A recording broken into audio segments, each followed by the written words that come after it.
pasti yang sudah mengikuti acara Sarita sudah tahu ya, beberapa waktu yang lalu, 2 bulan lalu kan sudah viral ini Kang Ubed Badrun ya yang melaporkan anak presiden. Ini sudah 2 bulan, apa kabarnya kok adem ayem tertimpa isu radikal dan isu-isu lainnya. Kabarnya gimana nih Kang Ubed?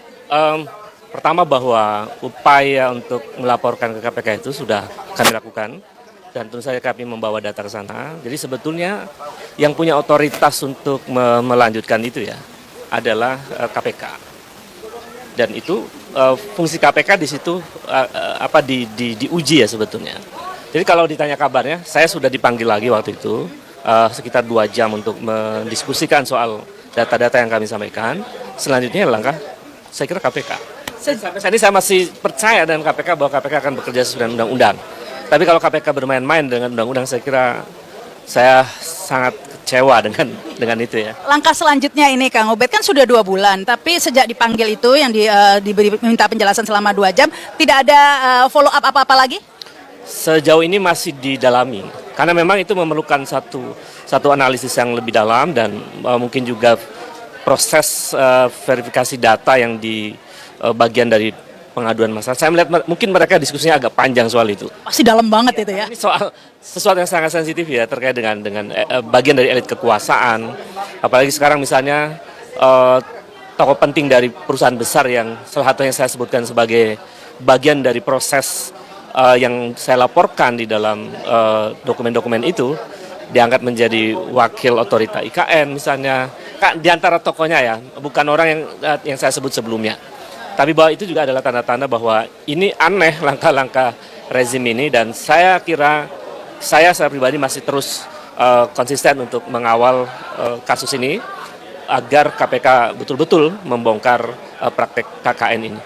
Ini kan sebelumnya Kang Ubed ini juga mengatakan ada keganjilan karena salah satu petinggi PT SM begitu ya yang memberi dana ke anak Presiden Jokowi itu malah diangkat jadi dubes di suatu negara begitu ya. Oh, iya. Ya. Nah sekarang kok malah salah satunya petinggi PT SM juga ya itu ya? Iya. Diangkat lagi menjadi otorita wakil ketua atau kepala otorita IKN. Saya kira itu adalah satu keputusan presiden. Menurut saya di tengah kebingungan untuk mengambil orang yang bisa membangun satu ibu kota negara. Dan itu juga menggambarkan bahwa narasi atau kesimpulan yang mengatakan bahwa rezim ini dikendalikan oligarki itu tidak bisa dibantah. Tapi kalau melihat progresnya ke arah sana dari KPK belum ada kabarnya begitu ya. Sementara justru yang dikomplainkan atau yang dikeluhkan oleh Kang Ubed bahwa salah satunya diangkat jadi dubes bukannya direspon malah ditambahi lagi ada satu lagi. Jadi kita tahu arahnya kayaknya progresnya akan mundur nggak akan progres ini kasusnya. Ya saya melihat ada watak politik yang berbahaya di negeri ini karena watak berbahaya itu adalah mengabaikan rasionalitas publik, mengabaikan kepentingan publik yang lebih besar, tapi pengabaian itu kemudian sangat terlihat dalam beberapa peristiwa terakhir itu.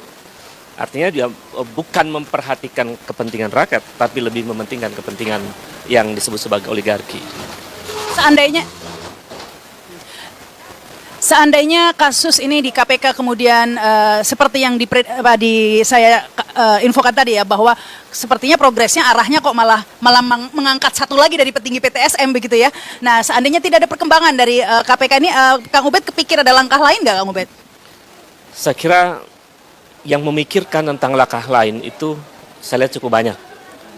Apakah dia mahasiswa atau kawan-kawan akademisi lain atau mungkin juga buruh, petani, rakyat yang ketika kita tanya apa respon rakyat terhadap praktek korupsi, kolusi, nepotisme, mereka responnya marah. Karena bagaimana KKN begitu tumbuh subur di tengah penderitaan rakyat. Artinya kalau ditanya siapa yang memikirkan langkah berikutnya, saya kira kita bersama-sama untuk memikirkan langkah-langkah yang lebih strategis bagaimana menyelamatkan Republik ini dari praktek KKN yang sangat merajalela itu. Ya, tapi kalau lihat situasi saat ini, Kang Ubed ya, memori publik itu sepertinya sudah disibukkan dengan minyak goreng, disibukkan radikal-radikal, ada azan menggonggong katanya, macam-macam lah. Jadi kayaknya tertimpa ini isu ini. Sebetulnya tidak tertimpa. Ini sedang ada proses akumulasi kesadaran kolektif. Bahwa ternyata problem KKN itu sampai membuat minyak goreng langka. Bahwa problem KKN itu sampai membuat rakyat harus mengantri. Karena kan sebetulnya praktek KKN itu tumbuh subur ketika oligarki mengendalikan kekuasaan. Pertanyaannya siapa pemilik minyak goreng? Ya oligarki. Karena faktanya misalnya kita temukan 1,1 juta liter minyak goreng ditimbun oleh satu perusahaan dan itu bagian dari oligarki. Jadi artinya kalau saya menyebutkan bahwa praktek KKN yang saya laporkan KPK juga bagian dari irisan dengan oligarki dan hari ini kita dipertontonkan dengan satu praktek oligarki yang justru mengsarakan rakyat dengan penimbunan-penimbunan itu yang sudah banyak diberitakan. Mungkin saat ini semua tengah sibuk membahas berbagai isu-isu tadi, belum lagi pemilu katanya mau diundur, bahkan elit-elit politik, termasuk pemerintah sendiri, saya baca tadi Luhut bin Sarpanjaitan sudah mulai bersuara tentang setuju akan pemilu diundur. Nah, mungkin untuk beberapa saat isu tentang yang dilaporkan Kang Ubed ini sedikit tertunda begitu, tapi menurut Kang Ubed ini akan menjadi akumulasi dan akan muncul kembali. Ya, saya kira makin rezim ini ingin memperpanjang kekuasaan, rakyat saya memahaminya makin menangkap satu pesan penting dari kekuasaan bahwa mereka ingin melanggengkan praktek kolusi, korupsi dan nepotisme itu. Baik, terima kasih Kang Ubed. Mungkin orang menganggap publik lupa, tetapi sebenarnya yang terjadi bukan lupa, tapi akan terjadi suatu akumulasi yang suatu saat nanti akan muncul, meledak ya, seperti bisul meledak begitu di ujung. Karena yang hobi memelihara akumulasi kekecewaan publik itu bukan saya, tapi yang berkuasa. Kan berbahaya kalau justru penguasa yang memelihara kesadaran kolektif untuk melakukan perlawanan terhadap kekuasaan. Mereka sendiri yang berulah, bukan kita. Mereka sedang menggali lubangnya sendiri.